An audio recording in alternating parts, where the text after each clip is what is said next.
Что вы знаете о путешествиях во времени? «Назад в будущее», мультивселенная Марвел, целая куча литературных произведений, да даже десяток другой роликов на ютубе рассказывает нам о путешествиях во времени. Но объединяет их всех то, что это все вымысел, симулятор.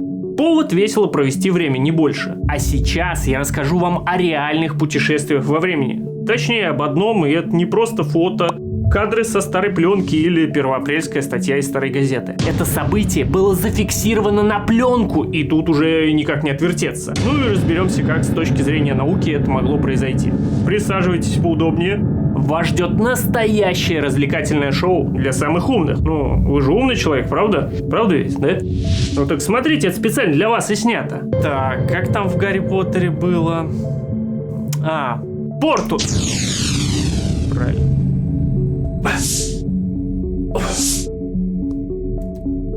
Не удивляйтесь, тут в будущем холодильник с колой стоял. Вот, стырил из будущего. Ох, какая. Невежды скажут чудо, а я скажу наука. Вы же не невежды, вы же все понимаете. Навскидку приходят два случая с путешествием во времени. Кадры из фильма Чарли Чаплина «Зоопарк» со старушкой, которая разговаривает по мобильному телефону аж в 1928 году, и так называемый хипстер из 1941, который позирует на фото, сделанном при открытии Золотого моста в Канаде. В современных солнцезащитных очках, футболке с принтом и маленькой камерой в руках. Оба этих случая имеют доказательства очень низкого разрешения и легко опровергаются. Ну, что значит старое ЧБ-фото в невысоком разрешении, еще более старая пленка с шумом и артефактами. Тут, в принципе, минут 15 потребуется в интернете посидеть, чтобы выяснить, что у старушки в руках был слуховой аппарат, выпускающийся в то время, а очки и камера уже были в 1941 году, а футболка с принтом — это не футболка, а вязаный свитер с узором. Но в этот раз, как я говорил выше, случай произошел буквально у нас на глазах в 2006 году. Мне тогда уже 16 лет было. 23 апреля 2006 года. На улице одного из спальных районов Киева появляется странный молодой человек. Он был одет старомодно, так как будто косплеил СССР 50-х годов. Напомню, Никита Электронику было всего лишь около года, и моды на ту эпоху не было и в помине. Здравствуйте. Однако вещи его не были изношены. В руках у молодого человека был старый фотоаппарат FET, а поведение парня выдавало в нем крайнюю озабоченность и тревогу. И совсем неудивительно то, что странный гость обратил на себя внимание милиции. И когда милиционер попросил парня предъявить документы, он протянул ему комсомольский билет. Да, вот прям как у наших родителей, бабушек, дедушек и прадедушек и прабабушек. Удивительно было то, что билет выглядел как новый, без каких-либо следов долгой эксплуатации. По документам парнем был Пономаренко Сергей, 1932 года рождения. Ну и совсем неудивительно, что при таких вводных парня доставили в психиатрическую клинику. Вспоминаем позитивные симптомы шизофрении. Какие? Правильно, в данном случае это очень похоже на бред. Сохранился ряд оригинальных записей пребывания Сергея в клинике. Парень выглядел встревоженно, но врач не заметил признаков какого-то серьезного психиатрического расстройства у Сергея. Да, он был встревожен, а у него явно была временная дезориентация. Возможно, это было последствием тяжелого стресса. Но он не был сумасшедшим. По словам Сергея, последнее, что он видел до того, как оказался в незнакомом месте, это то, как он вышел на улицу и сфотографировал странный объект в небе, похожий на колокол. После беседы с доктором Сергея отправили в палату, а врач взял его фотоаппарат и пошел проявлять фото с него. Они как раз-таки об этом договорились во время первой консультации. Фото были единственной зацепкой в этой ситуации. Если Сергей говорит правду, то на снимках будет ровно то, что описал парень в своей беседе. Если нет, то ему срочно требуется лечение. Доктор довольно быстро нашел старого фотографа, который умеет работать с такой старой техникой. Честно говоря, я удивился. Старая схема на 36 кадров. Все это из прошлой эпохи. Ее перестали выпускать еще в 70-е, если не раньше. Пленка хранится 2, от силы 3 срока, и все. А тут прошло более 40 лет. Да, действительно, у пленки есть довольно ограниченный срок хранения, и каким-то чудом им удалось проявить пленку и напечатать фотографии. На пленке действительно было фото, о котором говорил Сергей, а также несколько личных фотографий Сергея с людьми, которых удалось разыскать чуть позже. и подтвердить историю Сергея. Фотографии я покажу чуть позже, а пока давайте разберемся, что о путешествиях во времени говорит настоящая, серьезная наука. Ну, правда ведь? Ну как же мы без науки-то? У нас же развлекательное шоу для самых умных. Мой хороший друг Никита настоящий ученый-физик. Именно на нем отчасти держится современная мировая ядерная физика. Ну вот он мне помог разобраться в этом вопросе. Никита, поздоровайся. Всем привет, ребят. Кстати, Никит недавно защитил кандидатскую. Давайте его поздравим с этим в комментариях, думаю, ему будет приятно. Обычно из путешествий во времени делают настоящую трагедию. Видите ли, без физфака понять даже не пытайтесь. Нужна чистая родословная, уходящая корнями к Пифагору, идеальный анализ мочи и крови и характеристика с места работы с 3 синими печатями. Ну, все на самом деле можно объяснить чуть-чуть попроще, понятнее. Так, чтобы и ребенок понял. Со многими, конечно, допущениями, но общий принцип будет понятен. Все началось с Германа Минковского. Это, кстати, не хухры-мухры вам, а один из учителей Альберта Эйнштейна, который как раз-таки вложил в него зачатки специальной и общей теории относительности. В начале 20 века Минковский предложил рассматривать окружающее нас пространство не трехмерным, а четырехмерным, включив в модель пространства время. Простым языком вы двигаетесь не только вперед-назад, вправо-влево и вверх-вниз, но еще и происходит постоянное движение вперед по временной шкале, которую как изометрические оси увидеть невозможно, а вот измерить вполне. У всех же часы есть, правильно? Ну вот физики вот настаивают на том, что эти часы были атомными, чтобы на них больше ничего не действовало, и они были самые точные, но они и есть самые точные. Поэтому я в дальнейшем буду говорить не атомные часы, а часы, подразумевая атомные часы как раз-таки. Ну, вы понимаете. До Минковского все расчеты делались, и я вам скажу, в таких отраслях, как строительство, до сих пор делаются, исходя из ньютоновской модели пространства, где время просто считается абсолютной величиной. Да, я как раз-таки по основной своей профессии инженер-конструктор, и да, все вот эти вот огромные мосты, небоскребы по 200 метров, это все, за исключением нюансов, делается по ньютоновской модели. Просто делается приписочка. Мы вот гарантируем, что здание будет стоять 50 лет, а дальше, как повезет. Капремонт или сносить, а может и так оставим. Так что в прикладном смысле ньютоновская модель пространства до сих пор очень актуальная штука. Так вот, Минковский объединил существовавшие до него понятия времени и пространства в единое целое. И теперь мы можем говорить о нем предметно. Вообще, многие физики, в том числе наш любимый Эйнштейн, развивали четырехмерную модель пространства Минковского. Она обросла новыми теориями, и сейчас вы ее даже не узнаете. Но нам из этого массива нужно вычленить только одно понятие – скорость света. Именно она является ключевым значением в этом, так сказать, лирически уравнении времени. Все мы двигаемся с какой-то скоростью. Если идем, например, 5 км в час. Если едем на машине, например, 60 км в час. Даже когда стоим и кажется, что находимся в покое, то все равно двигаемся. Земля-то движется по своей орбите со скоростью 30 км в секунду, если что. Но по сравнению со скоростью света в вакууме, 3 на 10 восьмой метра секунда, это там 108 куча нулей. Все это вот хожу, бегу, еду, даже скорость Земли настолько малы, что кажется, что время течет равномерно и совсем не меняется. Однако есть такой мысленный эксперимент под названием «Парадокс близнецов», который рассказывает, как взяли двух близнецов и одного оставили на Земле, а другого отправили в космос на корабле, который перемещался с очень высокой скоростью, как раз таки где-то в районе скорости света. И когда путешествующий в космосе близнец вернулся из космоса, оказалось, что его время шло медленнее, и получается, он постарел меньше. Следовательно, чисто теоретически, если двигаться со скоростью близкой к скорости света, то можно замедлить время. Да, но вот технологий, позволяющих нам даже приблизиться к скорости света, даже на горизонте пока нету. Это все исключительно удел научной фантастики. Последнее, что я читал по этому поводу, это была задача 3 тел, где инопланетяне освоили эту технологию и летели захватывать Землю.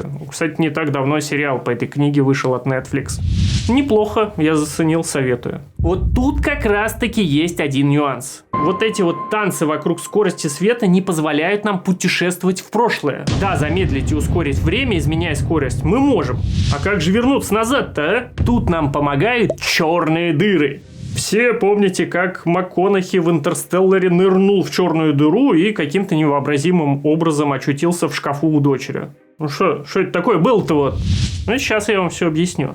Что такое черная дыра? Это сосредоточенная в какой-то точке огромная масса. Все мы знаем, что там, где масса, там и притяжение. Ну или по-другому гравитация. Не было бы гравитации, улетели бы мы все в космос. Черная дыра, так же как и Земля, имеет гравитацию, только во много, еще раз много раз большую. И представьте себе, если уж на Земле на все тела действует гравитация, ну невозможно просто так бросить яблоко вверх, чтобы оно улетело в космос, то в черной дыре гравитация настолько сильно искажает пространство, что невозможно просто бросить тело по прямой.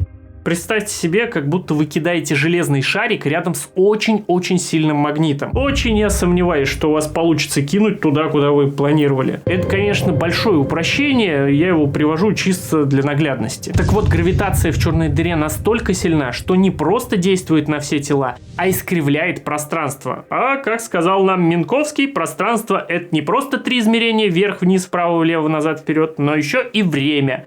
То есть 4 измерения. Поэтому получается так, что человек со своими часами двигается вперед во времени, а время за пределами черной дыры двинулось назад. Вот так петля во времени получается. Не спрашивайте, как это происходит. Я у Никиты спросил, вот что он это ответил. Это ребята. Лучше не лезьте сюда. Получается, наш путешественник во времени Сергей Пономаренко 23 апреля 1958 года вышел на улицу. Его похитили инопланетяне. На своем корабле они нырнули в черную дыру и телепортировали его в будущее. Все сходится. Понимаю, что звучит как полнейшее мракобесие, но нет никаких поводов считать, что это неправда. У нас есть не только фото, но и современная запись. Вы скажете магия? А я говорю наука.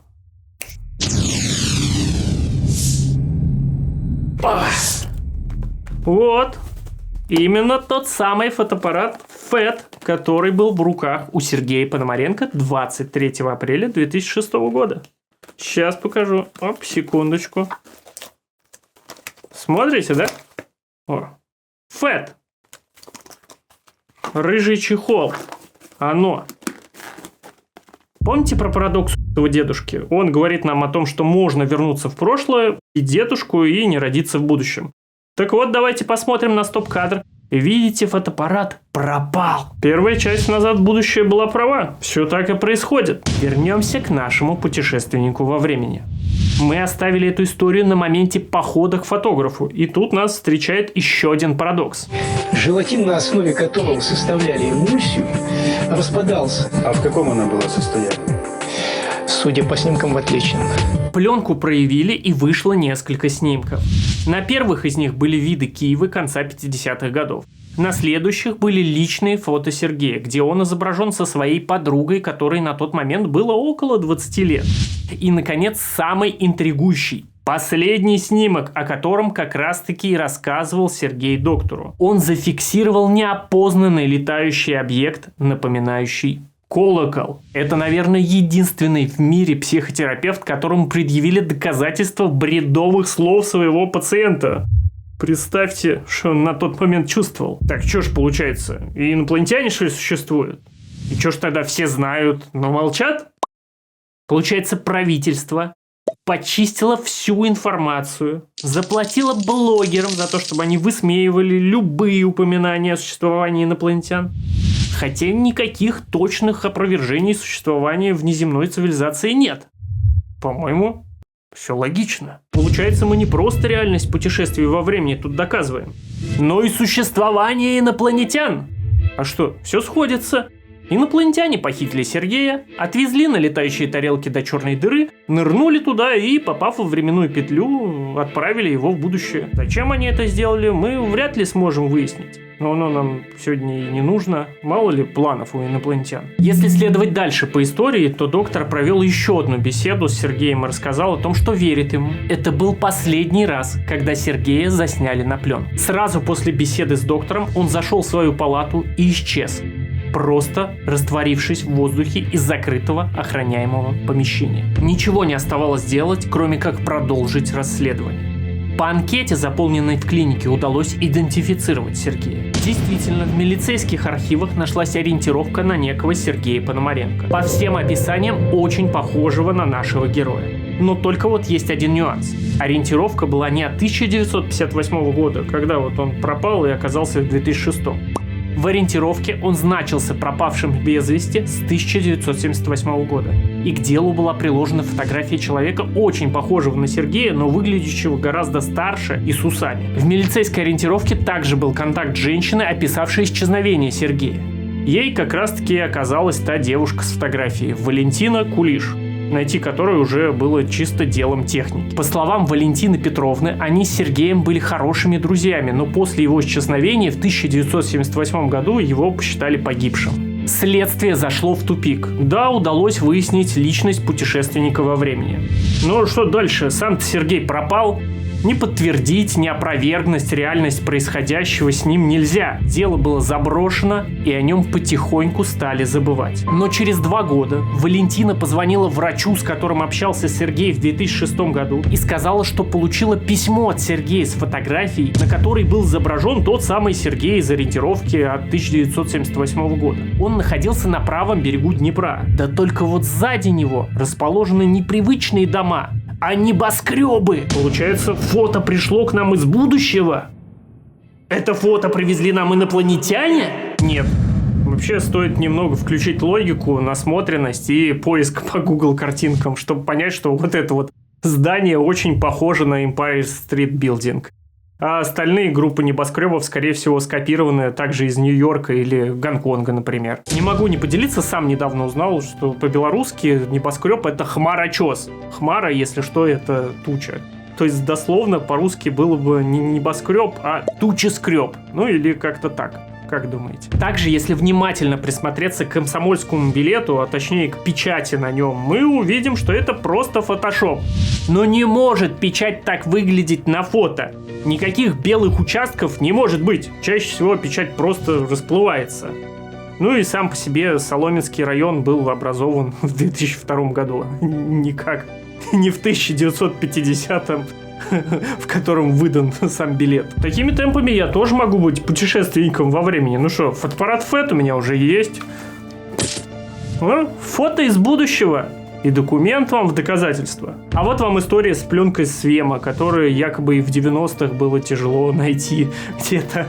Вот я зашел на Авито, сколько их тут.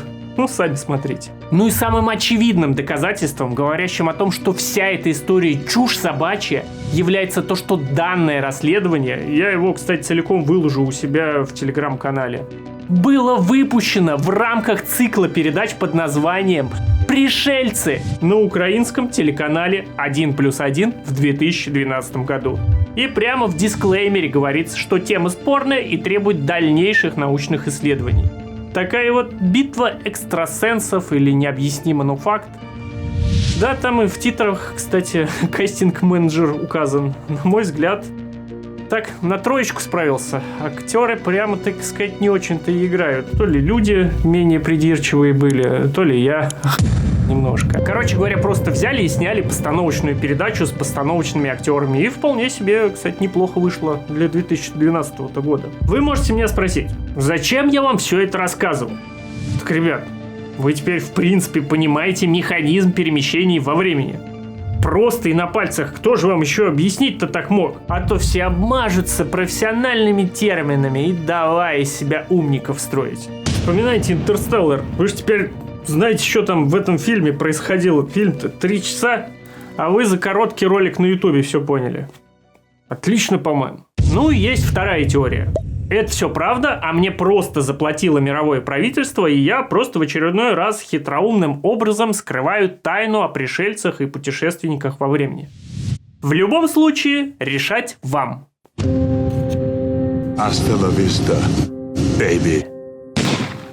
Пожалуйста, не забывайте про соцсети. Только там вы можете брать актуальную информацию, что же такого интересненького я для вас придумал. Если есть возможность и желание поддержать меня и мой канал, то милости прошу на Бусти. Всем спасибо. Пока.